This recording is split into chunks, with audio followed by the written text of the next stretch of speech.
자, 오늘 말씀을 보도록 하겠습니다. 창세기 4장 12절에서 15절까지 말씀입니다. 네가 밭을 갈아도 땅이 다시는 그 효력을 네게 주지 아니할 것이요 너는 땅에서 피하며 유리하는 자가 되리라. 가인이 여호와께 아뢰되 내 죄벌이 지기가 너무 무거우니이다. 주께서 오늘 이 지면에서 나를 쫓아내시온즉 내가 주의 낯을 비옵지 못하리니 내가 땅에서 피하며 유리하는 자가 될지라. 무릇 나를 만나는 자마다 나를 죽이겠나이다. 여호와께서 그에게 이르시되 그렇지 아니하다.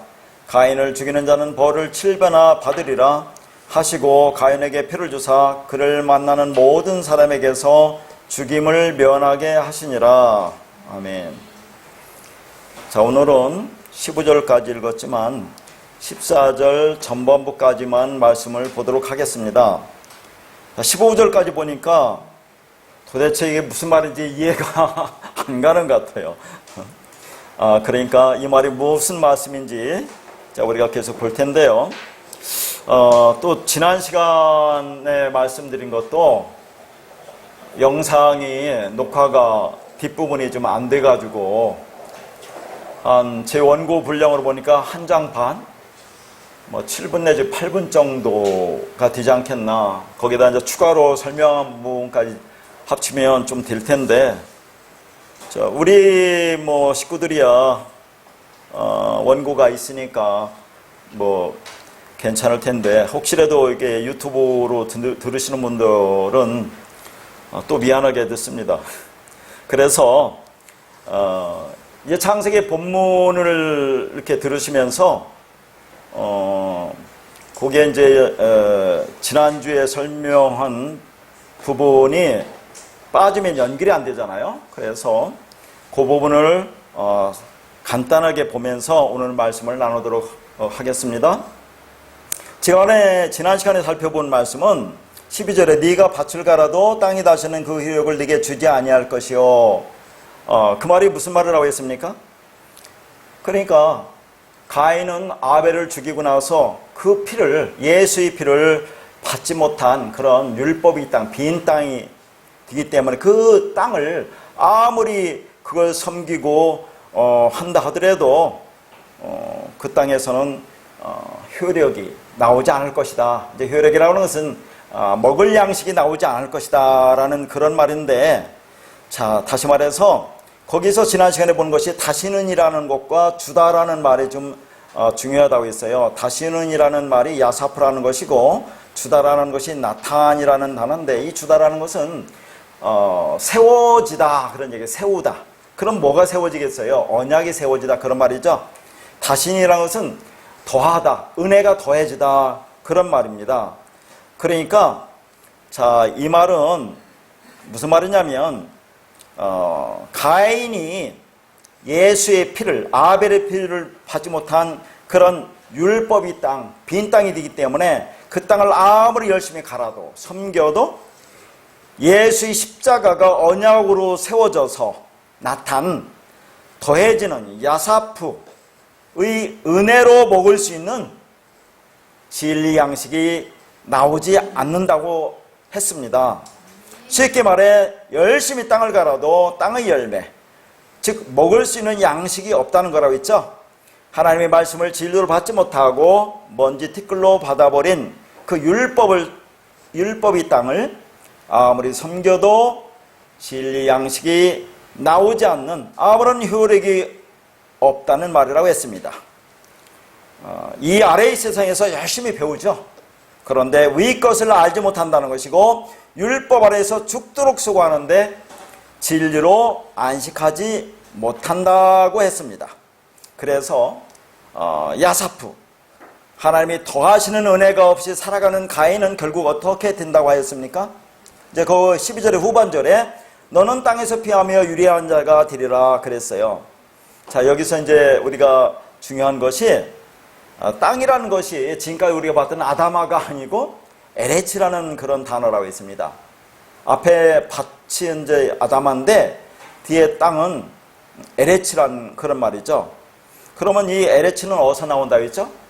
창세기 1장 1절에 태초에 하나님이 천지를 창조한다고 할 때 천지할 때 이 지가 하에레츠입니다. 땅적 성전, 율법인 성전, 우리를 가리켜요. 그런데 여러분 그 천이라는 그 샤마임도 있죠. 어디서는 제가 그 쌍수로 나오고 어디서는 복수로 나오고 어디서는 또 단수로 나와요. 그럼 단수는 누구를 가리키겠습니까? 샤마임하고 단수로 나오는 것은 하늘적 성전, 두 번째 하늘인 예수 그리스도를 가리켜요. 그러니까 땅적 성전인 첫 번째 하늘이라고 우리가 할 수 있어요. 그 하늘과 두 번째 성전인 예수라는 하늘이 만나면 그게 천지는 없어진다고 하는 거예요. 나중에 다시 한번 볼 겁니다. 그러면 우리가 진짜 진리가 되는 쌍수인 창세기 1장 1절에 나온 그 천이 되는 거예요. 자, 그 말이 왜 그런지는, 그러니까 천이 단수도 있고 복수도 있고 쌍수도 있는 그 의미를 다음에 한번 볼 기회가 있을 겁니다. 왜냐하면 신약에서 그런 말이 나오잖아요. 천지가 없어지겠으나 천지가 없어지기 전까지는 천지가 없어질지언정, 그런 말이 나오잖아요. 그러면 왜 천지가 없어집니까? 그걸 알아야 돼요. 천지는 없어져야 돼요. 그러니까 우리라는 율법과 예수라는 율법이 연합해서 하나가 되면 그게 이제 진짜 하늘이 되거든요. 그러면 천지는 없어져야 돼요. 이 땅에서 사라져야 된다. 그런 얘기를 하는 겁니다. 자, 그래서 여기서 아담아, 땅에서 양식을 얻지 못하니까 땅에서 하늘이 되지 못하고 땅에서 피하며 유리하는 자가 된다는 것입니다. 그래서 여기 피하며라는 단어가 누아라고 있죠. 누아가 유리하다, 방황하다. 그 밑에 유리하는 자, 이게 이제 누드인데 같은 말이에요. 결국은. 자, 그래서 이 피하며 누아라는 것은 이스라엘의 광야의 여정에서 방황할 때 사용되는 단어라고 했어요. 노아는 무엇보다도 하나님이 죽이기 위해서 우리에게 다가오실 때, 뭘로? 말씀으로 우리를 죽이기 위해 다가오실 때 여러 가지 이유로 회피하는 자들의 내적 상태를 그대로 표현한다 할 수 있습니다. 자신의 모습을 정확하게 직면하지 못하여 여러 가면을 쓰면서 회피하는 자들을 대표하는 것입니다. 하나님 마음이 임하는 땅에 되지 못한 상태다, 그 말이죠. 자, 아까도 말했지만 유리하다, 이 누드라는 단어가 방황하다, 이리저리 움직이다라는 그런 누아와 비슷한 단어예요. 그런데 여러분 16절에 가보면 노 땅이 나오죠. 가인이 이제 노 땅으로 가잖아요. 노 땅에 뒤에도 한번 얘기할 건데 그게 노드인데 이것은 또 누드라는 유리하다 하는 단어에서 왔어요. 그러니까 피하다, 유리하다, 노 땅이라는 것은 다 같은 말입니다. 왜 그런지를 이따 오늘 보도록 할게요. 자, 그래서 피하여라는 누아나 유리하다라는 누드는 모두 분상이고 동사는 미완료형이라고 했어요. 그래서 하늘에 되지 못하고 땅에서 계속 유리하며 방황하게 된다는 것이라고 했습니다. 땅에서 양식을 얻지 못하니까 그래서 하늘에 되지 못하여 유리하고 방황하며 살아가게 된다는 거죠. 살아있으나 진짜 살아있지 못하고 죽었으나 진짜 죽지 못하여 산 것도 아니고 죽은 것도 아닌 하늘과 땅 사이, 즉 구천을 유리하고 방황하는 귀신이 되는 것이라고 했습니다. 그게 땅에서 저주를 받은 가인들의 삶이라고 했죠. 자, 그래서 이 세상적인 사람들의 그 얘기도 얼마나 진리를 잘 표현하는지 모르겠어요. 그러니까 진리가 되지 못한 사람 구천을 떠돈다고 그렇게 얘기를 한다니까요. 그럼 우리는 이 땅에서 6은 뭐라고 하죠? 6이라고 그래요. 6. 6이 6입니다. 아랍의 숫자로 6. 그 6인 우리가 하나님의 진리 말씀을 받아 이제 사람이 되잖아요. 하아담이 되죠. 그러면 그들이 7로 들어갑니다. 그걸 영원한 안식으로 들어간다고 하죠. 언약의 완성입니다. 그걸 죽었다고 하는 거예요. 그러면 우리는 8로 살아나요. 그러니까 7과 8은 같은 겁니다. 8이라는 것은 예수님이 7 죽고 8로 부활하잖아요. 그래서 그렇게 얘기를 하는데 그렇게 되지 못한 이 땅의 사람들은 9이 돼서 9천을 떠든다 그 말이에요. 우리가 지어낸 얘기가 아니라 세상 사람들이 그렇게 말을 한다니까요. 그러니까 그 혼들을 위로한다고, 하늘나라 가지 못하고 9천을 떠들고 있는 그 혼들을 위로한다고 굳었고 그러잖아요. 뭐 위로제 지내고 노제 지내고 그러지 않습니까? 왜 그래요? 구해서 제가 생각에는 하나를 보태서 열로 만들어서 하늘나라 보내려고 그러는 것 같아요. 우리는 열이 되잖아요. 하늘나라의 수가 열이니까 우리는 완성된 삶으로 하늘나라에 이미 들어가 있는데 세상 사람들은 자기들이 9천을 떠돈다고 얘기한다니까요. 아홉이 돼서. 그래서 그 귀신은 그 혼을 달래주기 위해서 뭘 해요? 굿하잖아요. 굿. 얼마나 그게 진리와 많이 접근하고 있습니까? 이게 이제 지난주의 시간까지 말한 건데 제가 간략하게 해서 지난주 그 빠진 부분을 이어서 말씀을 드렸어요. 근데 뭐 우리는 원고에 있으니까 앞부분까지 다 이어지는데 그렇지 못한 것을 양해를 바라겠습니다. 자, 그렇게 아벨의 죽음이 무엇인지 모르는 가인의 그 무지로 말미암은 짐은 뭐예요? 율법의 수고예요. 그 율법의 수고라는 것은 이 아랫 세상, 율법의 세상에서 힘을 다하여 수고는 하지만 하늘의 열매를 먹지 못하여 땅에서 유리하고 방황하는 것이라고 했습니다. 율법이라는 땅에서 먹을 수 있는 양식은 뭐라고 했어요? 그리스도의 피로 붉게 물들여진 진리 땅에서만 하늘의 열매, 자유롭게 하는 양식이 열매로 나오는데 가인에게 임한 저주로 말미암아 그 마음이 강팍한 빈 땅이 되었기 때문에 영혼을 살게 하는 하늘의 양식을 수확할 수 없게 된 것입니다. 그러니까 가인의 마음의 땅은 빈 땅은 율법의 땅은 하늘의 양식을 수확할 수 있는 땅이 아니라는 겁니다. 결국 성경 이야기는 가인의 마음의 땅, 율법의 땅을 하나님이 그리스도의 피로 붉게 물들여서 그리스도의 마음의 땅으로 진리의 땅으로 희복시키는 이야기입니다. 그러니까 하나님의 진리가 우리 마음 땅에 들어올 때 우리 마음 땅이 그 진리에서 기경되는 거죠. 그렇죠? 이는 내가 주체가 되어 내 마음으로 진리를 받아들이는 것이 아니라 진리가 내 마음을 기경하여 새롭게 한다는 것입니다. 그래서 마음밭에 말씀이 떨어지면 자라서 열매가 나오는데 인간이 스스로 자신이 나쁜 마음을, 나쁜 땅을 좋게 만들 수 있는 것이 아니라 그리스도의 진리가 우리 마음을 새롭게 기경한다는 그런 이야기죠. 그러니까 인간이 스스로 자신의 마음을 기경할 수 있겠느냐 하는 거죠. 인간이 스스로 그리스도의 진리를 잉태하여 생명을 낼 수 있겠느냐 하는 겁니다. 그래서 새 언약에서는 마음을 새롭게 하는 일을 뭐라고요? 그리스도의 영이, 새 영이, 새 마음이 한다고 하는 거죠. 그래서 우리는 늘 많이 들었던 말은 에스겔서 36장 26절인데 오늘은 에스겔서 11장 19절을 인용했어요.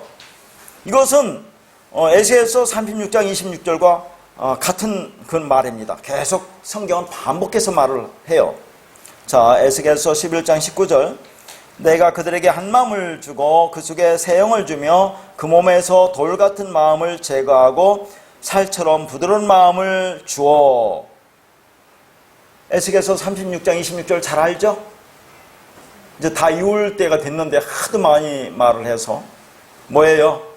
또 새 영을 너희 속에 두고 새 마음을 너에게 주되 너 육신에서 굳은 마음을 제거하고 부드러운 마음을 줄 것이며. 그러니까 똑같은 말을 계속 하나님 반복하고 있는 겁니다. 자, 예수님의 씨 뿌리는 자의 비유에서 마태복음 13장 8절 한 절만 제가 보겠습니다. 더러는 좋은 땅에 떨어짐에 어떤 것은 100배, 어떤 것은 60배, 어떤 것은 30배의 결실을 하였느니라. 자, 이런 말씀을 들으면 어떻게 설교를 하고 우리는 어떻게 받아들이겠습니까? 아, 우리가 그러니까 좋은 땅이 되어야 되겠구나. 그렇게 얘기를 하잖아요. 우리가 땅인데, 마음 땅인데 이것을 땅이 스스로 어떻게 기경해서 좋은 땅으로 만들 수 있겠느냐 하는 겁니다. 좋은 땅은 어떻게 되는 거예요? 하나님의 말씀이 진리시로 심겨진 땅이 좋은 땅인 거예요. 그러면 하나님의 말씀이 진리시로 심겨지지 못한 율법의 땅을 뭐라고 해요? 그게 황폐한 땅인 겁니다. 그러면 이런 황폐한 땅, 뭐라고 해요? 말씀이 없는 땅, 씨가 없는 땅을 하나님이 어떻게 기름진 땅으로, 좋은 땅으로, 생명의 땅으로 만들 수 있느냐 하는 겁니다. 그러니까 말씀이 그리스도의 씨로 심겨지지 않은 땅이 황폐한 땅, 씨가 없는 땅이라고 한다면 기름진 땅은 그 말씀이 진리시로 심겨진 땅이라는 거죠. 하나님의 말씀이 씨가 황폐한 땅에 들어오면 그 땅을 뭐라고 그래요? 그걸 기름진 땅이라고 하는 거예요. 자, 그러니까 이런 말입니다. 남자가 뭐예요? 그리스도라고 있죠? 성경에서는 그리스도가, 남자가, 그 씨가 여자에게, 교회에게 두르지 않으면 그 여자는, 교회는 그게 황폐한 땅인 거예요. 그게 율법의 땅이라고 하는 겁니다. 그러니까 이 아래 세상에 살고 있는 모든 사람을 여자라고 하잖아요. 그들에게 하늘의 씨, 말씀이 떨어져 심겨져야 생명이 되는 겁니다. 그게 구원이라고 하는 거예요. 그러면 호세아 10장 12절 같은 말씀을 우리는 어떻게 또 볼 것이냐 하는 겁니다. 너희가 자기를 위하여 공의를 심고 인애를 거두라. 너희 묵은 땅을 기경하라. 지금이 곧 여호와를 찾을 때니 마침내 여호와께서 오사 공의를 비처럼 너희에게 내리시리라. 여기 보니까 너희 묵은 땅을 기경하라고 하잖아요. 성경에도. 묵은 땅이 뭡니까? 율법의 땅, 황폐한 땅. 그런 너의 마음 땅을 너희가 스스로 기경하라고 하는데 그게 맞습니까? 뒤에 나온 말만 봐도 그게 아닌 거 아시네요. 마침내 여호와께서 오사 공의를 빛처럼 너에게 내리신다고 하죠. 하나님이 진리 말씀을 빛처럼 너에게 내리시는 것이, 그 말씀이 너의 안에 들어가서 너의 묵은 땅을, 황폐한 땅을 지금 기경한다, 그런 얘기예요. 그러니까 황폐한 마음을 스스로 기경할 수 있겠느냐 하는 겁니다. 자, 이런 말씀을 읽으면 우리가 우리의 묵은 땅, 황폐한 땅을 스스로의 힘으로 기경할 수 있다는 쪽으로 생각할 수 있게 합니다. 그러니까 물론 과정론으로 볼 때 진리의 말씀이 우리 안에 들어오면 그 말씀에 의해서 황폐한 마음이 기경되는 과정이 있습니다. 그러나 그것은 뭐예요? 우리가 주도적으로 할 수 있는 것이 아니라 밖에서 우리 안으로 들어온 진리의 말씀이 힘을 가지고 일을 하는 것이라고 할 수 있는 거예요. 자, 또 한번 얘기할까요? 비슷한 얘기가 아까도 말했지만 남자라는 그리스도 씨가, 정자가 여자라는 자궁에 들어오면 여자인 남자와 수정을 하죠. 그래서 착상하려면 이제 생명이 탄생하죠. 그러면 그 여자는 이제는 자기 마음대로 못해요. 태아인 생명체에 의해서 조종당합니다. 먹기 싫은 음식도 먹여야 되고 하고 싶은 일도 못하고, 그거 똑같은 거예요. 그러니까 진리 말씀이 우리 안에 들어오면 그 말씀이 우리를 이제 이끌어가는 거예요. 그러니까 우리가 마음대로 할 수 없다는 그런 말입니다. 그러니까 세상적인 그런 우리의 그 몸의 구조나 그런 그 생명의 그런 탄생하는 과정이나 하나님의 말씀이 우리 안에 들어와서 우리가 생명이 되는 과정이나 똑같아요. 전부 다 진리를 설명하고 있어요. 그 말씀이 씨가 일을 할 때 우리 지성과 우리 의지와 우리 감정을 다스린다는 의미에서 너희가 묵은 땅을 기경하라는 의미로 명령적 약속으로 주어진 겁니다. 쉽게 말하면 하나님의 말씀이 진리시로 우리 안에 들어오면 그 말씀이 우리 황폐한 마음을 기경한다는 의미입니다. 그래서 예수님이 복음의 진리를 설명할 때 씨가 땅에 떨어지는 것으로 설명하신 것입니다. 그게 이제 마태복음 13장 3절부터 8절까지가 씨 뿌리는 자의 비유가 나와요. 그러니까 이 씨 뿌리는 자의 비유의 말씀을 그냥 문자적으로 보면 말씀이 네 개의 마음밭에 떨어지죠. 그 중에 열매 맺는 것은 좋은 땅입니다. 이 말씀은 전에 제가 좀 자세히 했기 때문에 그냥 오늘은 넘어가도록 할게요. 따라서 하나님 말씀을 받을 때 우리 마음밭이 중요하다는 쪽으로 말을 하잖아요. 그래서 교회 와서 말씀 들을 때 그 듣는 태도나 마음의 상태가 중요하다고 말합니다. 그러니까 성경을 문자적으로 그대로 보면 그렇게 해석을 해도 아무런 문제가 없어요. 딱 그렇게 또 해석을 하잖아요. 그러니까 전부 다 우리 열심을 내는 쪽으로 설교가 되는데, 저는 우리 인간의 열심은 하나도 없다, 너희는 죽어야 한다는 쪽으로 계속 반대되는 말씀을 하고 있는 거예요. 저는 인간이 할 수 있는 것은 이 땅에 단 1도 없다는 것을 저는 또 말을 하고 있는 겁니다. 오늘도 전부 다 그렇게 말을 할 거예요. 자, 그런데 그 다음에 나오는 마태복음 13장 9절부터 16절 있죠? 이제 이게 씨 뿌리는 자의 비유 바로 밑에 나오는 건데, 자, 예수님의 이 말씀을 보면, 자, 이 씨 뿌리는 그 땅을 우리가 좋은 땅으로 만들 수 있다는 말이 그렇게 해석하는 것이 틀렸다는 것을 알 수 있다, 그 말이죠. 자, 마태복음 13장 9절에서 16절 말씀입니다. 귀 있는 자는 들으라 하시니라. 제자들이 예수께 나와 이르되 어찌하여 그들에게 비유로 말씀하시나이까? 대답하여 이르시되 천국의 비밀을 아는 것이 너희에게는 허락되었으나 그들에게는 아니 되었나니 무릇 있는 자는 받아 넉넉하게 되되 없는 자는 그 있는 것도 빼앗기리라. 그러므로 내가 그들에게 비유로 말하는 것은 그들이 봐도 보지 못하며 들어도 듣지 못하며 깨닫지 못함이니라. 이사야의 예언이 그들에게 이루어졌으니 일렀으되 너희가 듣기는 들어도 깨닫지 못할 것이요 보기는 보아도 알지 못하리라. 이 백성의 마음이 완악하여져서 그 귀는 듣기에 둔하고 눈은 감았으니 이는 눈으로 보고 귀로 듣고 마음으로 깨달아 돌이켜 내게 고침을 받을까 두려워함이라 하였느니라. 그러나 너희 눈은 봄으로 너희 귀는 들음으로 복이 있도다. 자, 어떻습니까? 말씀 많이 들어봤던 말씀이죠. 자, 여기서 이제 예수님이 비유로만 한다고 하죠. 이 비유라는 것이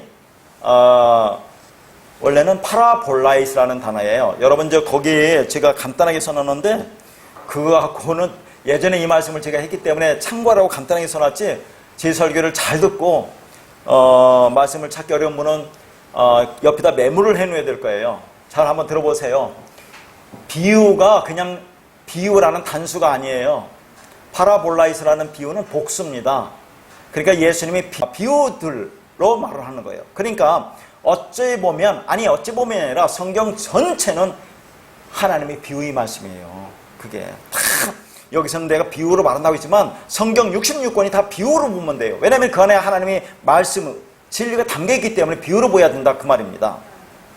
그래서 복수로 되어 있어요. 그런데 이것이 원형이 파라볼레라는 단어입니다. 파라볼레. 이 파라볼레 제가 자세히 안 써놨어요. 이 파라볼레는 볼레는 파라발로에서 왔어요. 파라발로. 그러면 파라는 것은 의미를 가르쳐 줄게요. 비유가 파라발로에서 왔는데 파라는 옆에 곁에라는 것이고 발로는 던지다라는 거예요. 그럼 비유가 뭐예요? 옆으로 던져주는 거예요. 말씀을 지금. 예수님이 그 안에 담긴 진리를 잘 설명해 주는 게 아니라 그냥 겉으로 율법으로 옆으로 던져준다는 것이 비유라는 말이에요. 파라발로에서 왔어요. 근데 그렇게 옆으로 던져주는 이유가 뭐라고 합니까? 11절에 보니까 천국의 비밀을 아는 것이 너희에게는 허락되었으나 그들에게는 허락되지 않았기 때문에 그렇대요. 그러니까 하나님이 택하신 자들만 진리로 깨닫고 영생에 이르게 하기 위해서 지금 하나님은 예수님을 비유로 말씀한다고 얘기한다니까요. 자, 그렇게 비유로 말해도 어떤 사람들이 있는가 하면 16절에 보니까 너희 눈은 봄으로 너희 귀는 들음으로 복이 있다고 하잖아요. 비유로 말해도 그 말씀을 뭐라고요? 눈으로 보고 그것을 진리로 듣고 그렇게 깨닫는 복된 자들이 있다는 그런 얘기입니다. 무슨 말인지 알겠어요? 그러니까 율법으로, 그러니까 겉으로 옆으로 던져놓는다는 거예요, 비유가. 근데 그렇게 던져놓은 그 말씀을 하나님이 택하신 자들은 그것을 진리로 보고 듣는 그런 복된 자들이 있다는 그런 말입니다. 그런데 그 말씀을 그냥 율법으로 옆으로 던져놨으니까 툭 차버리는 거예요. 이게 무슨 말인지. 그냥 율법으로, 표피적으로 그냥 받아들여서 육신적으로 행해버리면 그게 뭐라는 거냐면, 그게 이제 거기 제가 파라푸토마라고 써놨어요. 이 파라푸토마라는 것이 어디서 왔느냐면 파라핍토라는 단어에서 왔거든요. 전에 다 써준 겁니다. 파라핍토가 뭐냐면, 자, 파라는 아까 옆에라고 있죠, 곁에라고 있죠. 핍토는 떨어지다, 넘어지다 그 말이에요. 그러니까 하나님 말씀을 옆으로 던져놨어요. 율법으로 그 안에 담긴 것을 보지 못하게 던져놨는데, 자, 택하지 않은 자들은 이것을 그냥 뭐라고 할까요? 그 말씀을 육신으로 받아들이기 때문에 그걸 뭐라고 하냐면 그 말씀에 걸려 넘어진다고 하는 거예요. 그 말씀에 걸려서 떨어진다. 그것을 파라푸토마, 미끄러진다. 옆으로 미끄러진다고 얘기하는데 그 파라푸토마라는 그 단어가 어디에 나오냐면 마태복음 6장 14절에 보면 너희가 사람의 과실을, 전에는 과실이라고 있어요. 지금은 잘못을 용서하면 너희 하늘의 아버지께서도 너의 잘못을, 과실을 용서한다는 그런 말이 있어요. 여기서 이제 과실, 잘못이라는 것이 파라푸토마입니다. 이게. 그러니까 말씀을 그 안에 담긴 진리를 보지 못하고 그냥 율법으로 표표적으로 보고 열심히 행하는 것은 그 말씀에서 걸려 넘어진다는 그런 말이라니까요. 옆으로 넘어져요. 그러면 머리가 뒤로 깨지면 죽죠. 그런 말이 담겨 있는 거예요. 그걸 죄인이라고 한다니까요. 지금 여기서. 그러니까 눈과 귀로 알아듣도록 조치가 취해진 자들이 있는가 하면 여전히 육적인 눈과 귀로 말씀을 표표적으로 받는 자들이 있다는 겁니다. 그리고 각자 자기들의 눈과 귀로 해석하고 이해하여 자기 것으로 담습니다. 그런데 한쪽은 은혜로 담고 한쪽은 율법으로 담아요. 이렇게 같은 말씀을 완전히 대척점에서 바라보는 것은 진리영을 받은 사람과 받지 못한 사람들의 차이예요. 자, 이제 좀 더 구체적으로 볼게요. 이 말씀이 어디에서 인용한 거죠? 예수님이? 이사야서 6장 9절과 10절 말씀을 인용한 겁니다. 그리고 사도 바울이 또 인용했어요. 어디서 인용했죠? 사도행전 28장 마지막 장 거의 끝절 26절 27절에서 또 이 말씀을 인용했어요. 자, 그러니까 이 말씀이 구약의 이사야 선지자가 말씀을 했어요. 이것을 예수님이 마태복음에서 지금 인용을 해요. 또 이것을 사도 바울이 사도행전 마지막 장에서 마지막 절 끝에서 또 인용을 합니다. 근데 한글 성경은 조금씩 다르다니까요. 똑같은 말을 가지고. 자, 여러분 거기 15절 보세요. 자, 14절은 같아요. 14절은 뭐냐면, 자, 이사야의 예언이 그들에게 이루어졌으니 일러스되 너희가 듣기는 들어도 깨닫지 못할 것이요 보기는 보아도 알지 못하리라. 이 말은 이사야 말씀이나 지금 예수님이 인용한 이 마태복음 말씀이나 사도 바울이 인용한 28장 26절의 말씀이나 같아요. 그런데 이사야서 6장 10절 말씀은 예수님이 하신 말씀을 이제 이 사람들이 이걸 번역했겠죠. 이렇게 한글 성경어로. 그거와 사도 바울이 말하는 것을 번역한 것이 조금씩 다르다 그 말이에요. 자, 그게 무슨 말이냐면 15절에 보니까 오늘 뭐라고 했어요. 거기 여러분이 좀 이해가 안 되는 것이 내게 고침을 받을까 두려워함이라 이 말 있잖아요. 그러면 이렇게 해석이라면 여러분 어떻게 생각해요? 지금 예수님이 걱정하는 겁니다. 아니, 장전에 택하지 않은 자들, 유기된 자들, 그들이 어떻게 이 말씀을 눈으로 보고 귀로 듣고 깨달아서, 마음으로 깨달아서 와서 이렇게 구원을 받으면 어떻게 하지? 지금 예수님이 그렇게 걱정하는 것처럼 보이잖아. 이게 이렇게 소설을 써놓으니까 문제가 된다니까요. 이 말씀을. 자, 이 말씀이 이사야서는 뭐라고 되어 있느냐 하면 여기 두려워함이라를 마태복음 두려워함이라고 있죠. 이사야서는 이걸 염려하건대라는 그런 말로 되어 있어요. 염려하건대. 그걸 이제 마태복음에서는 두려워함이라 이렇게 있고 마태복음에 내게 고침을 받을까 있죠. 여기는 내게라는 말이 있지도 않아요. 그냥 고침을 받을까 이렇게 되어 있어요. 근데 이제 사도행전 28장 27절에서는 뭐라고 했느냐면 여기 두려워함이라든가 염려하건대라는 말이 없고 그냥 함이라 그렇게 해서 함이라. 나중에 말씀을 다 찾아서 옆에 정리 좀 해놓으세요. 정확히 아는 게 중요한 거니까. 그래 놓고 내게 고침을 받을까라는 것은 또 사도행전 28장 27절에는 뭐냐면 내가 고쳐줄까 함이라. 내가 고쳐줄까 이렇게 했어요. 또 개역한 글은 나의 고침을 받을까 이렇게 자기 마음대로 번역을 해놨습니다. 근데 이 말씀이 원어는 뭐냐면 고침을 받을까, 내게 고침을 받을까, 여기서 이제 내게 고쳐줄까, 이런 게 복잡한 말이 있는데 정리로 하면 이런 겁니다. 자, 들어보세요. 고침을 받을까라, 내게 고침을 받을까, 내게 고쳐줄까라는 이런 단어는 이게 동사인데 뭐냐면 온전케, 물론 치료하다는 단어도 있습니다. 온전케 하다 그 말이에요. 그러면 온전케 하는데 앞에 염려하건대라는 게 나왔죠. 그 다음에 두려움이라는 게 나왔죠. 뭐뭐함이라는 그런 말이 이제 각각 그렇게 다르게 번역했는데, 이게 헬라어로는 메포테라는 단어인데 이게 접속사입니다. 전혀 뭐뭐하지 않다. 결코 뭐뭐이 아니다. 그렇게 되어서는 안 된다. 그렇게 하지 안 해야 된다. 그런 말로 되어 있어요. 그러면 그렇게 해석을 하면 어떻게 됩니까? 그렇게 너희들이 돌아오지만 온전케 되는 일은 결코 없을 거야. 그런 말이에요. 근데 그것을 이렇게 번역해 놓으니까 어렵고, 또 하나 중요한 것은 있습니다.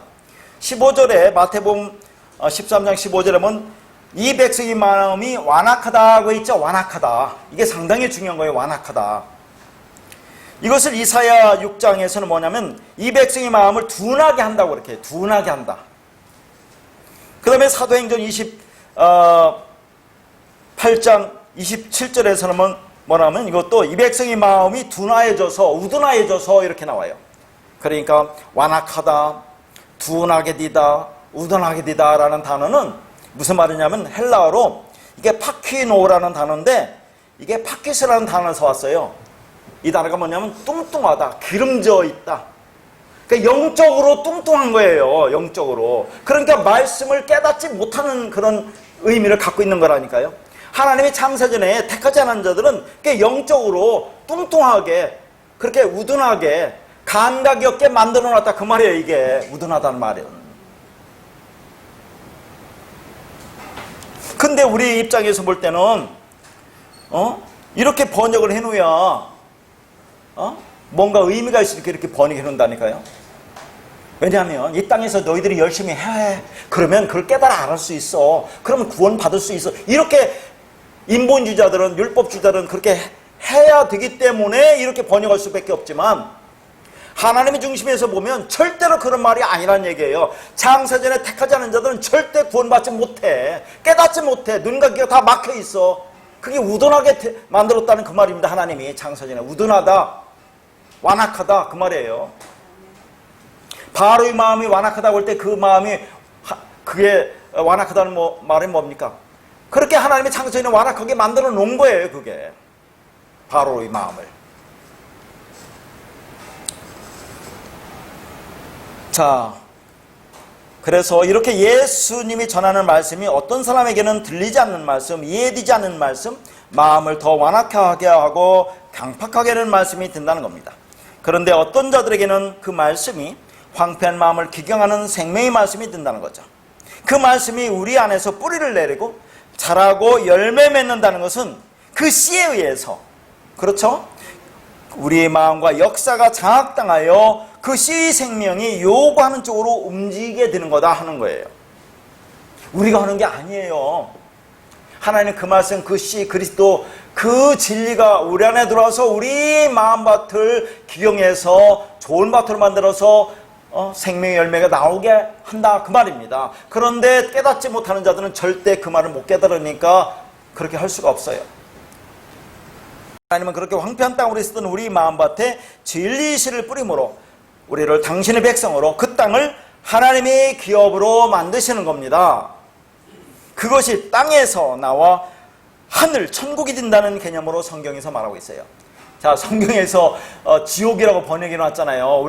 근데 우리는 그 지옥을 자꾸 나중에 가는 그 무시무시한 그런 곳을 자꾸 상상하는데, 한글 성경, 한문 성경은 있잖아요. 그 지옥을 어떻게 써놓은지 아세요? 한문은 땅짓다 가치록 이렇게 써놨어요. 땅짓자 가치록. 기가 막히잖아요. 이 땅에 갇혀있는 것을 지옥이라고 한다니까요. 그게 성경에서 말하는 건 그런 거예요. 지금 여기 문자적으로 볼 때 지옥 할 때는 땅짓자 가치록자, 이 땅에, 율법의 땅에 갇혀있는 게 지옥이라니까요. 거기에서 나와 하늘로 천국이 된다는 개념으로 성경은 설명하고 있는 거예요. 우리 인생이라는 40년의 광야의 교회 생활은 땅의 지체를 죽이는 과정으로 우리에게 주어집니다. 그리고 그 주체가 땅으로서의 우리 마음이 아니라 진리시로서의 하나님의 말씀이라는 거죠. 그래서 진리로서 진리시로서 말씀을 받은 자는 그 말씀에서 30배, 60배, 100배의 열매를 맺어 하늘이 든다는 것이 성경의 진술이고 성도의 역사입니다. 그런데 자, 여러분들 성경을 읽으면서 또 문제가 되는 것은 전에도 다 이거 얘기했던 거예요. 그러니까 구체적으로 얘기 안 씁니다. 자, 마태복음에는 100배, 60배, 30배라고 있죠. 근데 마가복음 뭐라고 있어요? 30배, 60배, 100배라고 이렇게 반대로 거꾸로 해놨다니까요. 왜 그렇게 해놨어요? 그러니까 이것은 100이나 60이나 30이나 다 같다는 그런 의미예요. 어떤 수가 어떤 양을 의미하는 게 아니라니까요. 결실의 양을 의미하는 게 아니라 30이나 60이나 100이나 같다는 의미를 말하기 위해서 그렇게 써놓은 거예요. 아니 왜 하필이면 100이고 60이고 30이에요? 제가 다 말했는데. 그러니까 100이라고 하는 열매나 60이라고 하는 열매나 30이라고 하는 열매는 다 같은데 이렇게 다르게 표현했는데 왜 하필이면 100이고 60이고 30이냐는 얘기예요. 다른 숫자 많은데. 그거 성경을 다 찾아서 제가 했습니다. 귀에다만 또 할 테지만 아들이에요, 아들. 100도 아들이고 60도 아들이고 30도 아들이라는 것을 성경에서 제가 설명했어요. 다시 말해서 아들이 된다는 거예요, 아들이. 다른 게 아니라. 아니 땅에서 농사지으면 그 100배 나와요? 다음 주에 한번 그런 얘기를 할 것 같은데 이삭이 땅에서 농사지기 100배 나온다고 했잖아요. 그게 무슨 말이냐는 거예요. 다 그런 말이 아닌 겁니다. 그렇게 율법의 수고는 인간의 마음 땅을 황폐하게 합니다. 강팍하게 합니다. 더하심의 은혜가 없기 때문에 양식을 열매로 내지 못한다는 것입니다. 율법은 외적인 억압이죠. 그래서 율법의 수고는 우리에게 영원한 만족을 주지 못합니다. 이부의 억압에 의해서 촉발된 것이기 때문에 그렇습니다. 율법은 원인과 결과로 말미암는 상과 벌로 사람들을 지배해요. 그래 안 그래요? 오늘날 율법주의자들. 그러니까 아다마를 갈아도 그 더하심의 은혜, 야사프, 즉 양식을 내지 못할 것이라고 말씀하신 이유가 이런 이유 때문에 그렇습니다. 가인을 사로잡는 것은 내적인 생명이 아니라 외적인 억압이기 때문에 그렇습니다. 가인은 율법의 억압뿐 아니라 내적인 죄의 짐을 짊어졌어요. 그래서 오늘 본문 13절에 내 죄벌이 지기가 너무 무거우니다를 그렇게 말을 하죠. 가인이. 이 말은 직역하면 간단하게 얘기하면 나의 짐을 짊어지고 살아가는 것이 너무 무겁습니다. 힘듭니다. 고통스럽습니다. 정도로 우리가 번역할 수 있는데 해석할 수 있는데 자 그러면 한번 물어볼게요. 이것이 지금 가인이 회개한 겁니까? 아니 가인이 아벨을 죽였어요. 그러니까 그것 때문에 하나님을 책망받고 그렇게 보니까 나 죄의 짐이 너무 무겁습니다. 너무 고통스럽고 힘드네요. 라고 하는 것이 가인이 지금 회개를 한 거냐고요. 회개하면 구원받는데요. 그러니까 이 땅에 우리가 회개했다고 하는데 나중에 뒤에 나와요. 우리가 회개하는 게 아닌 겁니다. 가인은 지금 회개한 게 아니에요. 회개란 것은 예수의 피, 아벨의 피를 받고 그 피의 의미가 뭔지 알고 그 의미를 알고 내가 죽는 게 회개하는 거예요. 그게 구원입니다. 근데 이제 가인은 그렇게 되지 못했어요. 다른 말로 죄책과 오염이 가득하여 견딜 수가 없이 고통스럽다고 하는 것입니다. 이러한 가인의 고백은 사실 보면 인생들의 고백이기도 합니다.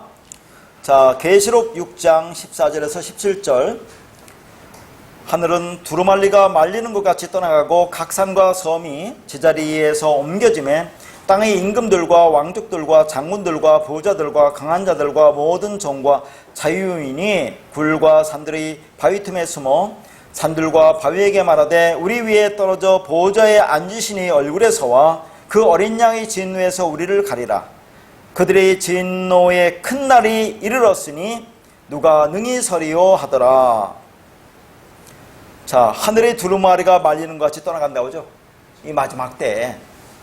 자, 그러니까 하늘, 옛 하늘과 옛 땅, 이 우주와 역사라는 그 옛 하늘과 옛 땅은 새 하늘과 새 땅이라는 실체가 오면 종이축이 말리는 것처럼 멸망해버릴 것이다 그 말이에요. 종이축이 어떻게 말립니까? 두루마리 화장실을 제가 전에도 설명했죠. 두루마리 화장실에 이렇게 말려있는 상태가 묵시란 얘기예요. 하나님께서 이뤄놓으신 하나님의 그 나라, 묵시 세계. 근데 그걸 쫙 펼쳐놓은 것을 역사라고 한다고 했잖아요. 역사. 이 땅의 역사. 그러니까 마지막 때는 하나님의 이 묵시가 완전히 다 펼쳐지면 그것이 저 두루마리가 쭉 말려 올려가는 것처럼, 그러면 둥그렇게 또 말려 올려가잖아요. 그렇게 마지막에 될 것이다 그 말입니다. 그게 종말이에요. 종이축이 말리는 것처럼 사라진다는 것은 묵시 속으로 함몰된다는 그 말이에요. 그 묵시를 확 펼치니까 뭐예요? 역사가 되는 거죠. 그 역사가 묵시를 설명하고 다시 묵시로 말려 올려가는 그런 그림을 말하고 있는 겁니다. 그러니까 이 역사 속에서 일어나는 그 어떤 것도 우발적인 것은 없다 그 말이에요. 하나님께서 어떤 목적을 가지고 작정하신 후 창조를 하셨기 때문에 그렇습니다. 그러니까 그날의 이 세상에서 자기를 지켜주고 보호해줄 것이라고 믿고 열심히 쌓고 모으려 했던 것들이 하나님의 심판날에 다 날아가 버린다 그런 말입니다. 자, 근데 한번 그날은 얼마나 무시무시한지를 보자 그 말이에요. 하나님의 심판을 보자 그 말이죠. 뭐라고 합니까 지금? 그 땅의 모치부들을 보니까 모든 사람이에요. 그러니까 산들과 바위에게 말하되 우리 위에 떨어져 보좌에 앉으신 이의 얼굴에서와 그 어린 양의 진에서 우리를 가려달라고 그렇게 얘기한다니까요. 아니, 자기 위에 산이 떨어지고 바위가 덮이면 어떻게 되겠어요? 가로도 안 나와요. 근데 차라리 그게 낫다는 얘기예요. 그게 자신들을 그렇게 좀 가르쳐달라고 부탁할 정도로 하나님의 심판은 무시무시하다 그 말입니다. 그날에. 그런데 성도는 이 땅에서 없음의 삶을 살면서 자신들을 지키고 보호해줄 것은 하나님의 날개, 하나님 말씀밖에 없다는 것을 충분히 배우기 때문에 그때 우리는 이렇게 찬송하게 되는 것입니다. 시편 139편의 7절 내가 주의 영을 떠나 어디로 가며 주의 앞에서 어디로 피하리까. 지금 우리는 이 세상 그 어떤 것도 우리를 지켜줄 수 없고, 그렇죠?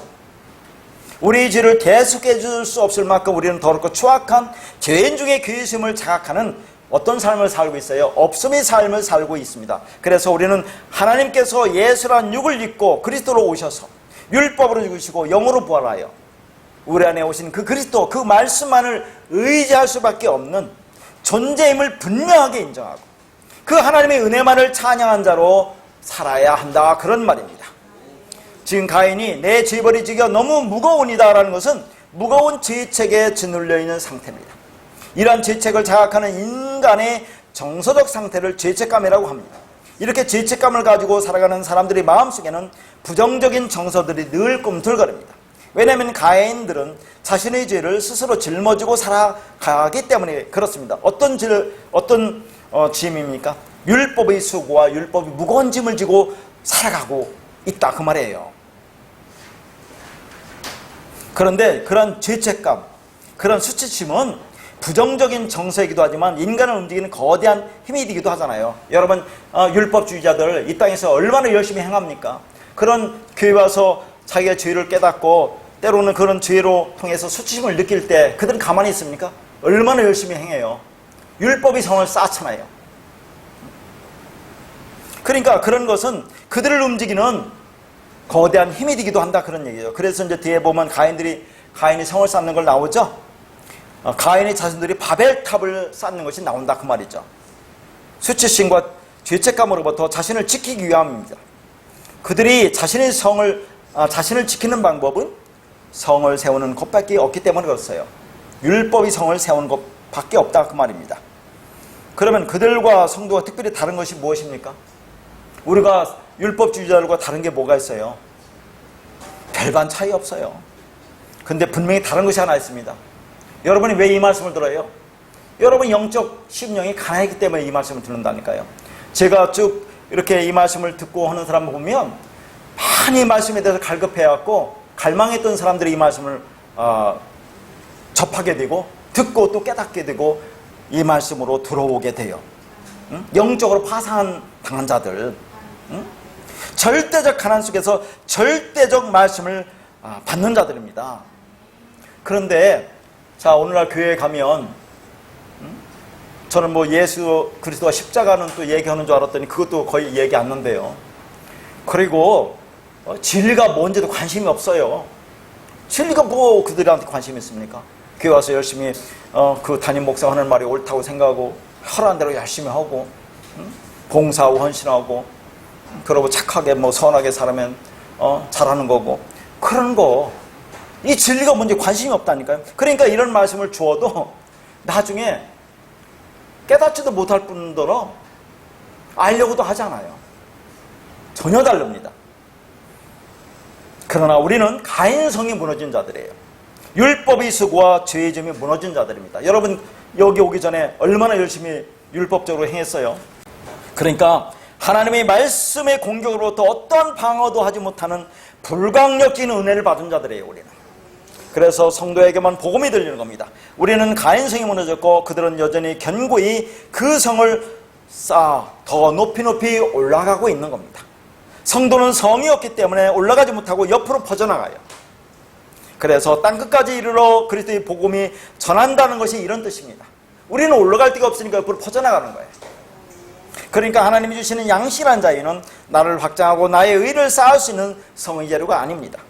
바울이 말한 자랑할 때는 주 안에서 자랑하라고 한 것은 이 복음이 내 안에 들어와 나의 죽음을 경험케 하는 그 내용을 자랑하라는 그런 말입니다. 그게 뭐라고요? 호몰로게오. 같은 말을 하는다. 그런 얘기를 하는 겁니다. 가인들은 자식의 이름으로 에녹성을 쌓아 자신들의 문명을 세워갑니다. 그러나 교회는 자식의 이름으로 성을 쌓지 못하고 세상으로 퍼져나가요. 왜냐하면 성도가 낳은 자식은 그리스도의 자유이기 때문에 그렇습니다. 그러니까 이 말씀을 우리 하나 들었죠. 그러면 우리가 아들을 낳았다고 하는 거예요. 진리가 된 사람은 아들을 낳았다고. 그래서 우리가 예수를 낳았다고 한다니까요. 우리가 아들을 낳았어요.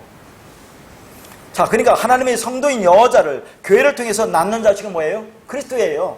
말씀이고 그게 영이고 그게 양식이고 그게 안식입니다. 자, 스가랴 2장 1절에서 5절 말씀입니다. 내가 또 눈을 들어 본즉 한 사람이 측량줄을 그 위에 손에 잡았기로 네가 어디로 가느냐 부른즉 그가 내게 대답하되 예루살렘을 측량하여 그 너비와 길이를 보고자 하노라 하고 말할 때에 내게 말하는 천사가 나가고 다른 천사가 와서 그를 맞으며 이르되 너는 달려가서 그 소녀에게 말하여 이르기를 예루살렘은 그 가운데 사람과 가축이 많으므로 성곽 없는 성읍이 될 것이라 하라. 여호와의 말씀에 내가 불로 둘러싼 성곽이 되며 그 가운데 영광이 되리라. 참 이 말씀이 무슨 말씀일까요? 성경에서 성이나 성전을 측량한다고 할 때는 두 가지 의미가 있습니다. 심판의 의미와 은혜의 의미가 있어요. 자, 그러면 여기에서 지금 예루살렘 성을 측량하거든요. 그런데 4절에 보니까 예루살렘은 그 가운데 사람과 가축이 많으므로 성곽 없는 성읍이 될 것이라 그래요. 그래서 5절에 보니까 여호와의 말씀에 내가 불로 둘러싼 성곽이 되며 그 가운데 영광이 되리라 그렇게 말하고 있는데 이게 무슨 말일까요? 자, 그러니까 예루살렘은 지금 사람과 가축이 너무너무 많아요. 그러니까 성곽, 성벽이 있으면 안 되겠죠. 그래서 허물어 버렸어요. 아니 너무 사람이 많으니까. 그렇게 하니까 이제 하나님의 불로 둘러싼 성곽이 되고 그게 하나님의 영광이 된다고 하는데 이게 도대체 무슨 말이냐 그 말이죠. 자, 우선 거기 이제 사람과 가축이 많다고 있죠. 그게 사람이라고 하는 것은 여기는 뭘 가르치냐면 그냥 아담이에요. 아담은 뭐라고 했어요? 제가 붉은 아담, 죄인 아담이라고 했죠. 진리가 되지 못한 사람, 그냥 율법주의자를 말해요. 율법. 그 다음에 여기 가축이라고 되어 있는데 그 가축의 원어는 베헤마입니다. 베헤마. 이 단어는 네 발 가진 짐승이라는 뜻이에요. 그래서 율법을 상징합니다. 그래서 제가 창세기 1장에 보면 뭐가 나와요? 바다에 사는 물고기, 하늘에 나는 새, 그죠? 땅에서 네 발로 기는 짐승, 네 발 가진 짐승, 또는 온 땅을 기어 다니는 뭐 생물 이런 게 나오잖아요. 자, 그건 그때 뭐라고 했습니까? 이건 전부 다 부정적인 거예요. 부정한 거. 부정한 것으로 뭘 상징해요? 율법을 상징한다고 했어요. 그러면 창세기 1장에서 말하는 이 창조는 물론 하나님이 보이는 눈에 보이는 이 우주 만물을 창조했다는 것을 모형으로 해서 그 안에 하나님의 백성을 어떻게 창조해낼 것이라는 걸 얘기한다고 했죠. 그러니까 우리가 뭡니까? 우리가 짐승이라니까요. 부정한 짐승, 율법적 존재. 그런 너희들을 어떻게 진리인 하나님 백성으로 만들어낼 것인가가 창세기 1장이 말하는 창조라니까요, 그게. 그러니까 성경에 나오는 이 가축이라든가 이런 것은 전부 다 율법을 말하는 겁니다. 우리가 그 진리가 되지 못한 그럴 존재가 될 때를 그걸 가축, 뭐 짐승, 동물 이렇게 표현하는 거예요, 이게.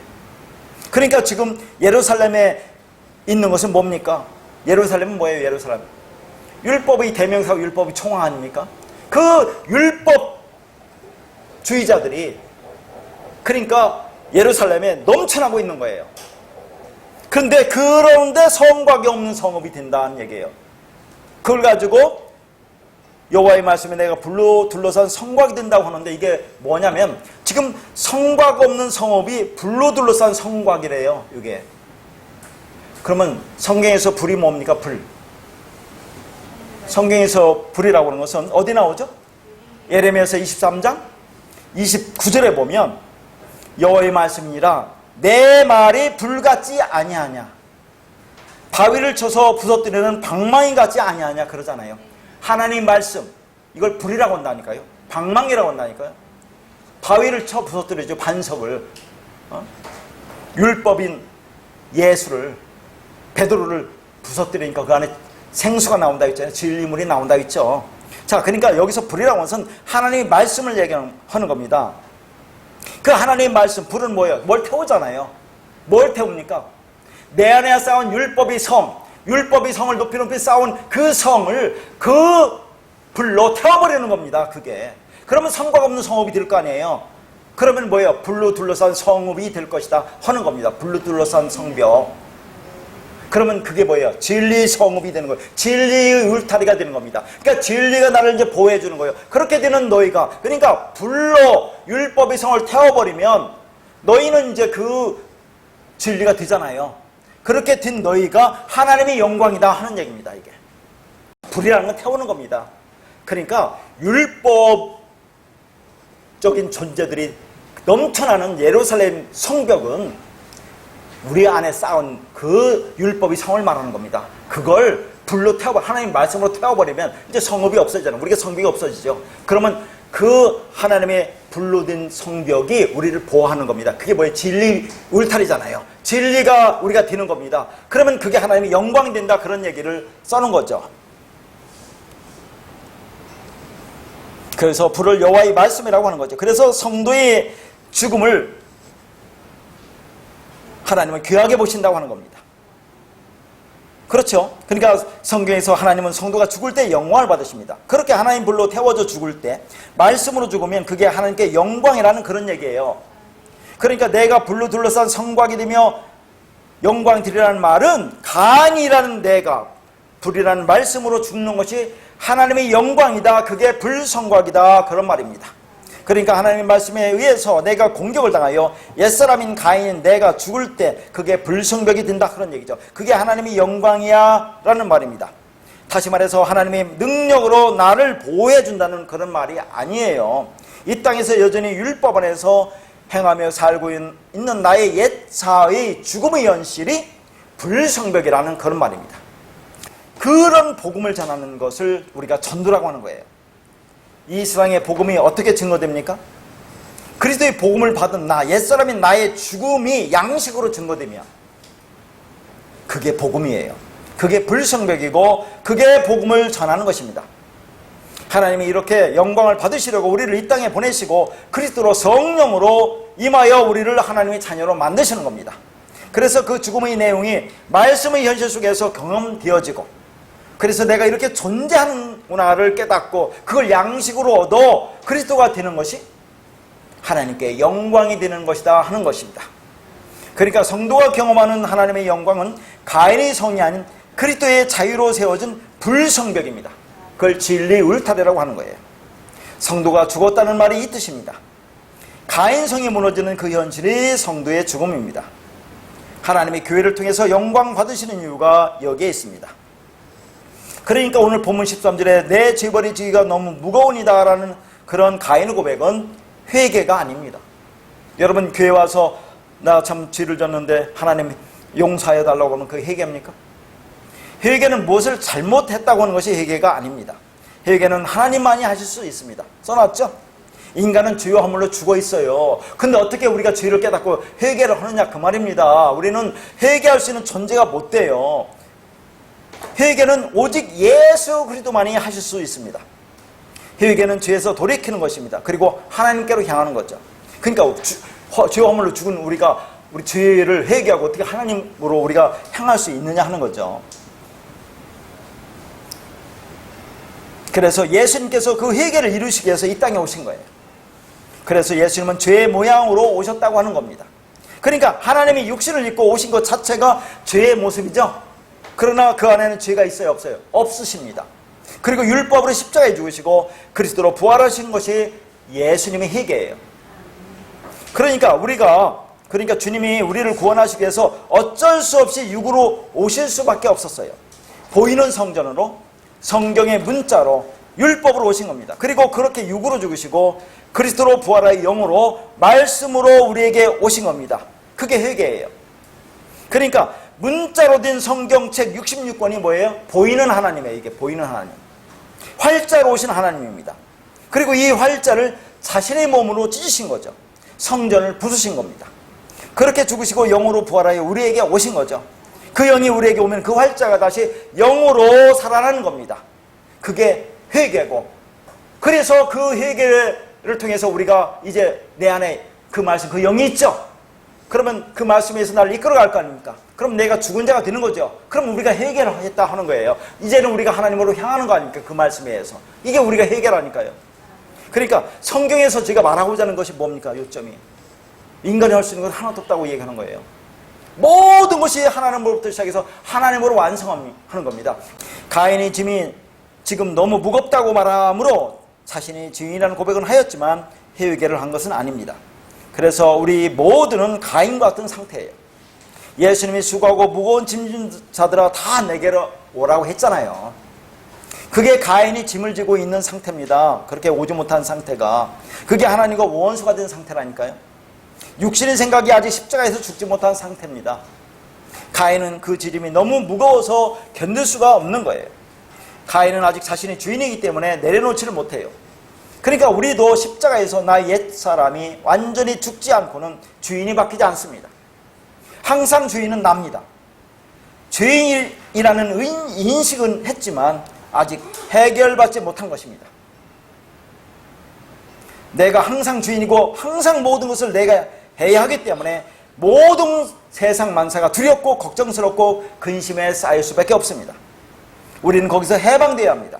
그런데 주님은 네가 할 수 있는 그것을 내가 해결해 주셨다고 말씀하시는 거다. 그런 말이에요. 그게 약속이에요. 우리는 약속을 믿으면 됩니다. 우리는 그 약속을 믿고 약속의 모든 것을 맡기면 되는 것입니다. 그걸 육이 죽는다고 하는 겁니다. 자, 빌립보서 4장 11절에서 13절 말씀은 내가 궁핍함으로 말하는 것이 아니라 어떠한 형편이든지 나는 자족하기를 배웠노니 나는 비천에 처할 줄도 알고 풍부에 처할 줄도 알아 모든 일 곧 배부름과 배고픔과 풍부와 궁핍에도 처할 줄 아는 일체의 비결을 배웠노라.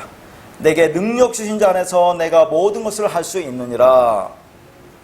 그러니까 여기서 11절이 뭡니까? 어떤 형편이든지 나는 자족하기를 배웠다는 것이 육신의 생각이 완전히 사망했다는 그 말이에요. 그게 육에서 해방되었다는 겁니다. 그런데 가인은 이 고백을 하지 못하고 있다 하는 말입니다. 12절에 보면 배운 일체의 비결이 비천에 처할 줄도 알고 풍부에 처할 줄도 안다는 것이죠. 그래서 13절에는 뭐라고 합니까? 모든 것을 할 수 있다고 그래요. 그런데 그 모든 것이 뭐냐 하는 거죠. 비천에 처할 줄 알고 풍부에 처할 줄도 아는 그 모든 것이다 하는 거죠.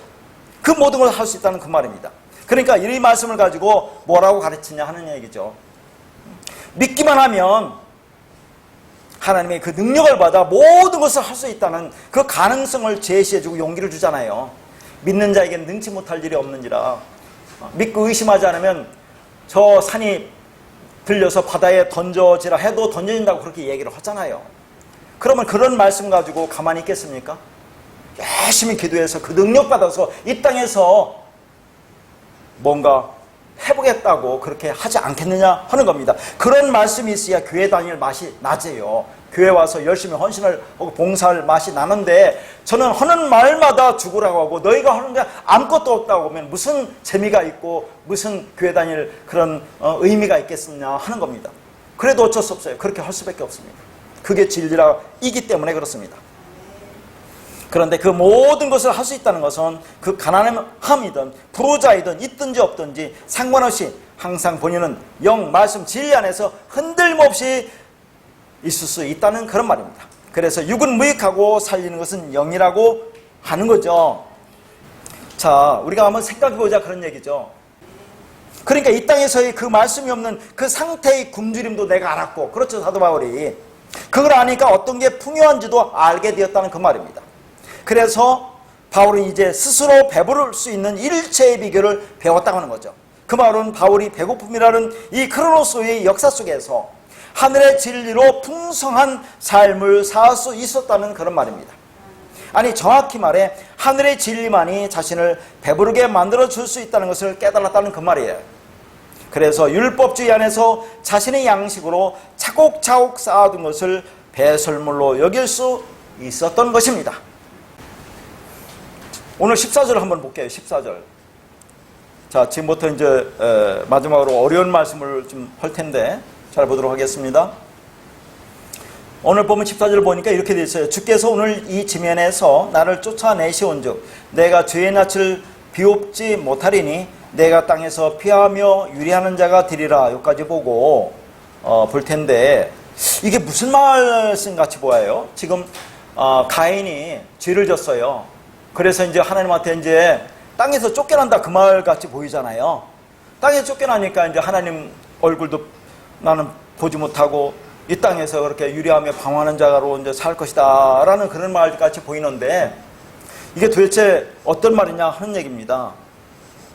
그래서 이 말씀은 16절과 연관해서 보여야 돼요. 16절에 보니까 가인이 여호와 앞을 떠나서 에덴 동쪽 노 땅에 거주하더니 그런 말이 나와요. 그러니까 14절의 이 말씀과 16절의 말씀은 같은 말씀입니다. 무슨 말이냐면 지면에서 쫓아난다고 했죠. 지금 가인이 지면에서 쫓겨나죠. 그게 주의 낯을 비옵지 못하는 거예요. 그게 여호와 앞을 떠나는 그런 말입니다. 다시요. 지금 가인이 지면에 쫓겨나요. 그 말이 주의 낯을 보지 못하는 거예요. 그 말이 여호와 앞을 떠나는 거예요. 그렇게 되니까 땅에서 피함이 유리한 자가 돼요. 그렇게 되니까 에덴 동쪽 노 땅에 거주하는 거예요. 무슨 말씀인지 알겠습니까? 자, 이게 똑같은 말을 이렇게 써놓은 거예요. 자, 그래서 지면이라는 말이 중요해요. 지면이라는 것은 잘 보세요. 지면은 지는 땅지, 땅, 아담하죠? 면이 이게 파님이에요, 파님. 여러분, 파님이 뭔지는 알죠? 성경에서 파님은 일반적으로 이제 어떤 지표면, 표면을 얘기지만, 그렇게도 해석, 번역을 하는데 대부분은 뭐예요? 하나님의 얼굴을 얘기할 때 파님을 써요. 하나님 얼굴. 이게 중요합니다. 그래서 이 파님이라는 하나님의 얼굴이라는 것은 파나라는 단어에서 왔거든요. 여기서 중요한 것은 파나는 나타나다라는 것만 좀 알아두세요. 나타나다. 자, 보세요. 우리 중에서 나타나 있는 게 뭡니까? 얼굴이잖아, 얼굴. 그럼 하나님이 지금 나타나는 게 얼굴이라고 했죠. 하나님이 나타나는 게 뭡니까? 얼굴이 뭡니까? 율법이지, 율법. 그러니까 하나님의 얼굴이라고 할 때 얼굴은 율법을 얘기하는 거예요. 나타나 있는 거니까. 하나님 안에 숨겨있는 게 나타나 있는 게 얼굴이잖아요. 그게 율법으로 보면 된다니까요. 그러니까 여기서 지면이라고 해서, 지면은 땅이라는 게 뭐예요? 그러니까 지면은 땅의 얼굴이죠. 땅의 얼굴. 땅이라는 것도 뭡니까? 그 안에 진리가 담겨있다고 있잖아요. 그게 땅의 얼굴. 지면은 뭘 얘기합니까? 하나님 말씀을 얘기하는 거예요. 결국은 하나님 말씀. 하나님 말씀에서 지금 쫓겨난 거예요. 지금 가인이. 왜냐하면 그 땅은 하나님 피를 받지 못했기 때문에 빈 땅, 율법의 땅이 되었잖아요. 근데 쫓겨났다는 게 아니야. 하나님이 뭘 쫓겨나? 하나님 가인을 너 어디 멀리 가라고 얘기한 게 아니라, 가인이 그 빈 땅이 됐잖아요. 율법의 땅이 되니까 그 땅이라는 자체는 하나님 말씀에 떠나 있는 거다. 그 말이에요. 그게 하나님 말씀에 떠나 있는 거다. 그게 주의 낯을 못 보는 거다 하는 거예요. 요 낯이 이것도 파님이에요. 알았어요? 여기는 이제 낫, 주의 낫 할 때고 낫이 판임이라니까요. 그러니까 주의 낫은 뭐예요? 하나님의 말씀이잖아요. 하나님의 말씀. 하나님의 말씀을 이제 못 보는 거예요. 진리의 말씀을 못 보는 거예요. 하나님의 생명 말씀이 없는 겁니다. 그렇게 되니까 땅에서 피하면 유리한 자가 된다고 했죠. 그건 이제 전 시간에 설명했잖아요. 그러면 16절에 가인이 여호와 앞을 떠났다고 했죠. 앞이 또 판임이에요. 이게 판임 몇 개 나옵니까? 지면의 면, 주의 낫, 여호와의 앞, 이게 전부 다 판임이에요. 그러면 땅의 얼굴, 주의 얼굴, 여호와의 얼굴, 전부 다 하나님의 말씀. 하나님의 말씀에 떠나 있는 거라니까요, 가인은 지금. 왜냐면 율법적인 땅이니까, 빈 땅이니까 예수의 피를 받지 못하기 때문에 그 자체가 떠나 있는 거지. 하나님이 가인 보고 너 저 멀리 떠나라 그런 얘기 하겠습니까? 그러니까 에덴 동쪽 노 땅에 거주한다는 건 뭐냐면 이게 땅에서 피하면 유리한 자가 된다는 건데, 동쪽이라는 것이 뭐예요? 케뎀이란다는데 우리가 동방이라는 뜻도 있지만 반대하다 그런 얘기예요. 대적하다는 그런 얘기입니다. 그런 자는 지금 하나님을 대적하는 거야. 노 땅이라는 것이 이게 아까 뭐라고 했어요? 누드, 유리하다 있죠? 유리하다. 이 누드에서 왔다니까요, 노 땅이. 그러니까 유리 방황하는 자야. 유리 방황한다는 것이 다 똑같은 말이라니까 지금. 이해 갑니까? 멀리 갔다는 게 아니에요. 우리가 지금 하나님의 가인을 에덴 동산 멀리 보냈다고 그러는데, 자, 에덴 동산이 어떻게 되어 있습니까? 구조가 가운데 중심부가 있죠. 이걸 보면 이건 이제 지성소라고 볼 수 있어요. 중간에 동산 밭이 있죠. 이걸 성소라고 볼 수 있고, 그 외곽이 있어요. 외곽. 지금 외곽이 성결마당 뜰이죠. 여기서 가인이 아벨을 죽였죠. 예수를 도륙했죠. 희생제를 드리죠. 근데 그 피의 의미를 모르죠. 그러면 성소에 못 들어가는 겁니다. 그런데 그렇게 깨달아 아는 자는 성결마당 등에서 성소에 들어가서 지성소에 들어가는 거예요. 자, 두 번째 제물이 성소에는 예수 그리스도고, 예수고, 세 번째 제물이 뭐예요?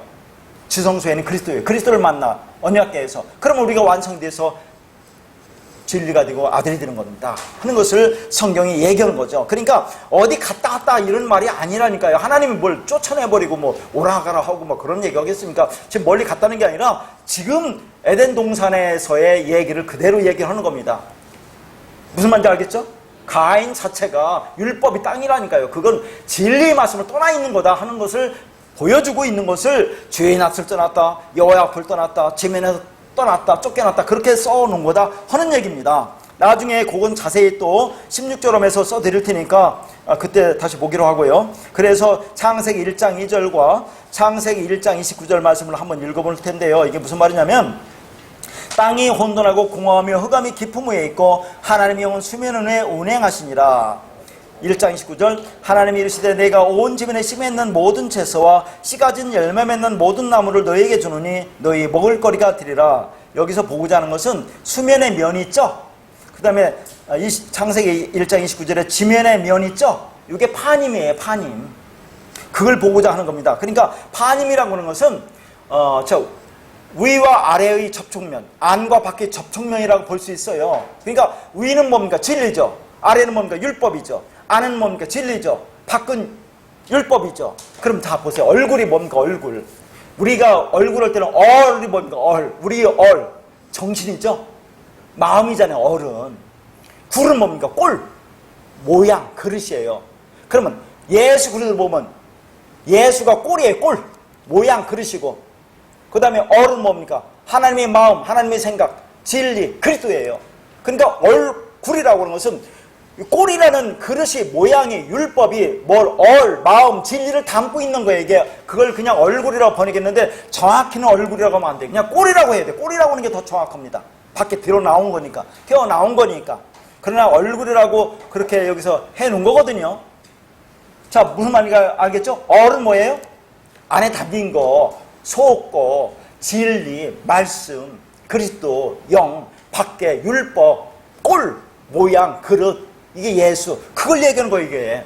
근데 그래서 파님이라는 것을 정확히 번역하자면 얼굴이라고 하지 말고 그냥 뿔, 고리라고 하는데 그렇게 하면 이게 말이 되겠습니까? 그래서 얼굴이라고 했는데 우리는 그냥 얼굴은 나타나는 거다. 이게 율법이구나. 그렇게 알으면 돼요. 그 안에 뭐가 담겼어요? 진리가 담겨있게 했잖아요, 진리가. 자, 그걸 쭉 써놓은 겁니다. 그래서 이제 창세기 1장 2절에서 하나님의 영이 이제 수면 위에 운행한다고 했죠. 이것도 한 거기 때문에 지금 보면 시간이 너무 많기 때문에 생략하고, 운행이 라프라는 단어입니다. 그렇게 영이 운행해요. 그러니까 지면에서 뭐가 나온다고 합니까? 거기에요. 씨를 가진 열매, 즉 우리 먹을거리, 다시 말해서 양식이 나오잖아요.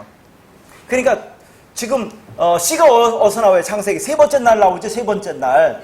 그러니까 세 번째 날과 짝이 여섯째 날이죠. 이 씨가 되니까 여섯째 날 양식 먹을거리가 나온다니까요. 그렇게 우리가 양식이 돼서 먹을 거를 먹으면 육이 되면, 하아담이 되면 칠로 들어가요. 영원한 안식으로, 완성으로. 그러면 그걸 죽는다고 하는 거예요. 그러면 그게 부활인 거예요. 팔로 부활한다고 그렇게 이제 얘기를 하는 건데, 칠로 완성되는 거다 하는 얘기를 하는 겁니다. 자, 여기서 그걸 써놨어요. 양식은 영이고 영은 말씀이고 말씀은 생명이며 생명이 영이고 양식입니다. 그러니까 가인이 주의 낯을 파님을 비옵지 못한다는 말은 결국 생명이 되는 영, 말씀이 없이 양식이 없이 살아간다는 그 말이에요. 그러니까 이러한 가인의 삶을 노칠한 땅에서 성을 세우며 유리하고 방황하는 모습으로 그린 거지 멀리 떠나는 게 아닙니다. 노 자체도 유리하고 방황하다 그 말이에요. 무슨 말인지 알겠죠? 다 같은 말을 쓰는 겁니다. 그래서 구약의 경건한 성도들이 여호와께 구하는 기도 중에 하나가 주의 얼굴을 숨기지 말라는 것입니다. 자, 거기 쭉 말씀을 적어놨는데 그냥 읽고 나갈게요. 시편 4편 6절 여러 사람의 말이 우리에게 선을 보일 자 누구냐 하오니 여호와여 주의 얼굴을 들어 우리에게 비추소서. 시편 11편 7절 여호와는 의로우사 의로운 일을 좋아하시나니 정직한 자는 그의 얼굴을 비오리르다. 시편 102편 2절 나의 괴로운 날에 주의 얼굴을 내게서 숨기지 마소서. 주의 길을 내게 기울이사 내가 부르짖는 날에 속히 내게 응답하소서. 시편 105편 4절 여호와와 그의 능력을 구할지다 그의 얼굴을 항상 구할지어다. 성도가 하나님의 얼굴, 율법을 본다는 건 그 안에 진리를 본다는 거예요. 무슨 말인지 알겠죠? 그래 안 그래요? 얼굴이 드러나는 거잖아요. 그걸 보는 것은 뭡니까? 그 안에 진리, 하나님의 영을 받는다는 것이고 양식을 먹는다는 것입니다. 이는 곧 하나님의 모양, 그 율법 속에서 하나님의 영, 마음을 받는다는 그 말이죠. 이것을 포도주 기름 양식으로 표현한 겁니다. 그래서 구약 성도들이 하나님의 얼굴을 보면 죽는다는 걸 알죠? 알면서도 하나님의 얼굴을 구하는 기도를 하는 겁니다. 왜?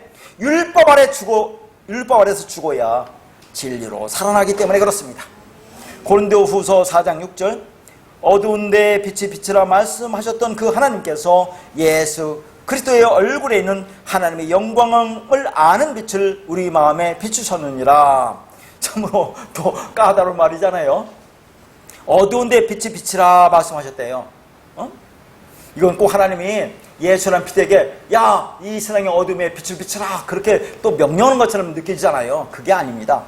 자, 어두운 데 빛이 비치라 해서 어둠이라는 단어가 소유격이고 빛이라는 단어가 목적격이라 어둠이라는 빛입니다. 어둠이라는 빛. 그걸 비추라는 얘기예요. 자, 바로 그 어둠은 뭘 설명하기 위해서 빛을 설명하기 위해 있는 것이다 그런 얘기죠. 그를 비추면 뭐라고 되어 있습니까? 예수 그리스도라는 얼굴이라고 되어 있죠. 예수 그리스도의 얼굴. 아까 얼굴이 뭐라고 했어요? 파님이라고 있죠. 파나에서 왔다고 있죠. 나타나다고 한 단어에서 왔다고 있죠. 그러면 나타난 예수가 되는 거예요. 예수가 율법이잖아요. 근데 나타나서는 진리가 되는 거잖아요. 그러면 나타난 예수의 그 영광을 진짜로 보게 만드는 것이 바로 어둠이라는 그 빛이 비치는 것이다 그 말입니다. 그럼 어둠은 무엇이고 빛은 무엇입니까? 진리를 안 자들에게는 같은 거다 그 말이에요. 자, 그래서 하나님의 말씀을 비롯한 이 세상의 모든 것을 그 안의 내용으로 보고 이해하면 그것이 선의 도구가 되지만 표피진 것에 묶이면 그것은 멸망에 이르게 된다 하는 거죠. 슬프고 아프고 고통스러운 그 모든 것들이 그것을 그냥 껍데기로 받아버리면 그냥 그로 인해 슬퍼하고 고통스러워하고 애통하다가 죽습니다. 그런데 그것을 내용으로 알아버리면 그것이 빛이 되고 선이 된다 하는 거죠. 그러니까 모든 것이 선하니 뭐라고요? 감사함으로 받으면 나쁜 게 없다고 하는 얘기입니다. 그렇게 되면 우리에게 일어나는 모든 일이 하나님의 영광을 드러내는 일이 된다 그 말이죠. 우리에게 일어나는 그 모든 일이 합력하여 선이 되는 것을 볼 수 있을 때 우리는 어떠한 상황 속에서도 하나님을 영화롭게 하는 자가 될 수 있다 그런 얘기입니다. 그러니까 구원은 하나님의 영광으로 말미암아 우리에게 주어지는 것이며 복음은 그 하나님의 영광을 아는 지식이 우리 안에 뚫고 들어온 것을 우리는 복음이라고 하는 것입니다. 하나님의 영광은 하나님의 하나님 되심이라 했죠. 구원은 하나님의 하나님 되심에서 발현되는 것이라는 그런 말입니다. 그럼 하나님의 하나님이 되시려면 어떻게 돼요? 우리가 그 말씀에서 죽으면, 우리가 없음을 가하면 하나님이 하나님 되심이 드러나는 거예요. 그러니까 구원은 하나님의 하나님 되심에 의해서 시작되는 것이며, 하나님께서 예수 그리스도를 우리에게 보내셔서 우리를 그분의 주권으로 구원하시고 하나님의 하나님 되심을 우리에게 알게 하시는 것을 구원이라 하는 것입니다. 오늘 마지막 말씀 사도행전 6장 15절 말씀입니다. 공회 중에 앉은 사람들이 다 스데반을 주목하니 그 얼굴이 천사의 얼굴과 같더라. 자, 순교를 당하는 스데반의 얼굴이 천사의 얼굴과 같다고 했어요. 그럼 성경에서 천사가 뭡니까? 엥겔로스라고 하는 건데, 천사는 우리가 생각하는 그런 개념이 아니에요. 천사는 뭡니까? 말씀을 전한 자가 천사라니까요. 그러니까 구약에 예수 그리스도가 천사로 많이 등장하잖아요. 그러니까 우리가 이 말씀을 깨달아서 말씀을 전하면 우리가 천사라니까요. 우리가 아들이에요. 천사나 아들이나 그리스도나 다 똑같은 얘기입니다. 뭐 천사가 다른 게 있는 게 아니고. 그러니까 지금 스데반이 천사의 얼굴을 갖다 오잖아요. 순교는 그리스도의 진리에서 옛사람이 죽는 것이라고 했죠. 그러니까 순교라는 것은 저 오지에 가서 복음을 전하다가 그렇게 순교당하는 것을 순교라고도 하지요. 그러나 말씀에서 우리가 죽는 게 순교라니까요. 그러니까 요한계시록에 우리가 목배임을 당한다고 하죠. 그럼 목배임을 당한 그 자리에 누가 머리가 와요? 예수의 머리가 오는 게 우리가 순교라니까요. 말씀에서 죽는 거. 이렇게 죽은 자들이 천사, 말씀들이 드는 거라니까요. 이게 우리가 그렇게 죽으면 우리가 천사가 되는 거예요. 다른 게 아니라. 성경에 그런 이상한 것들을 얘기하겠습니까? 이 천사가 하나님을 섬기는 복음을 전하는 발이 되는 겁니다. 하나님의 어를 그리스도를 통해서 마음으로 받은 자의 꼴, 우리와 가인성에서 자기 나라만을 지키기 위해서 살아가는 자들의 꼴, 모습은 다를 수밖에 없어요. 그래야 안 그래요? 꼴은 다 같죠. 우리나 다른 자들은 다 꼴은 같지만 그 안에 얼이 있느냐 없느냐가 다르다 그 말이에요. 똑같은 얼굴이 아니라. 그렇다고 뭐 우리가 신앙이 좋다는 것을 증명하기 위해서 얼굴이 예뻐야 하고 인상이 좋아야 하고 그런 것이 아닙니다. 우리 얼굴은 우리 마음의 창이며 우리 마음은 진리 말씀과 그리고 영과 양식의 말씀이 아니고서는 어떤 자유와 안식도 얻지 못합니다. 하나님 말씀에서 내 꼴이 무너지는 경험 속에 있어서 힘들기도 하죠. 내가 죽도록 힘써서 만든 내 성이 공격당하여 아파서 지칠 수도 있죠. 궁극적으로 성도는 하나님의 어를 담은 꼴이 되는 겁니다. 그래서 일곱 집사의 대표로 스데반의 얼굴이 천사처럼 변화되어 죽음으로 그리스도의 진리를 전하게 되는 것입니다. 그러니까 스데반의 순교는 영웅적 성도의 모델이 아니라 하나님의 얼굴을 비옵는 성도의 삶의 내용입니다. 이것이 하나님께 영광이 되는 성도의 죽음이 되는 거죠. 이 죽음이 우리 삶에 나타나고 있는지를 확인하고 고백하며 살아가는 저와 여러분 되기를 바라겠습니다.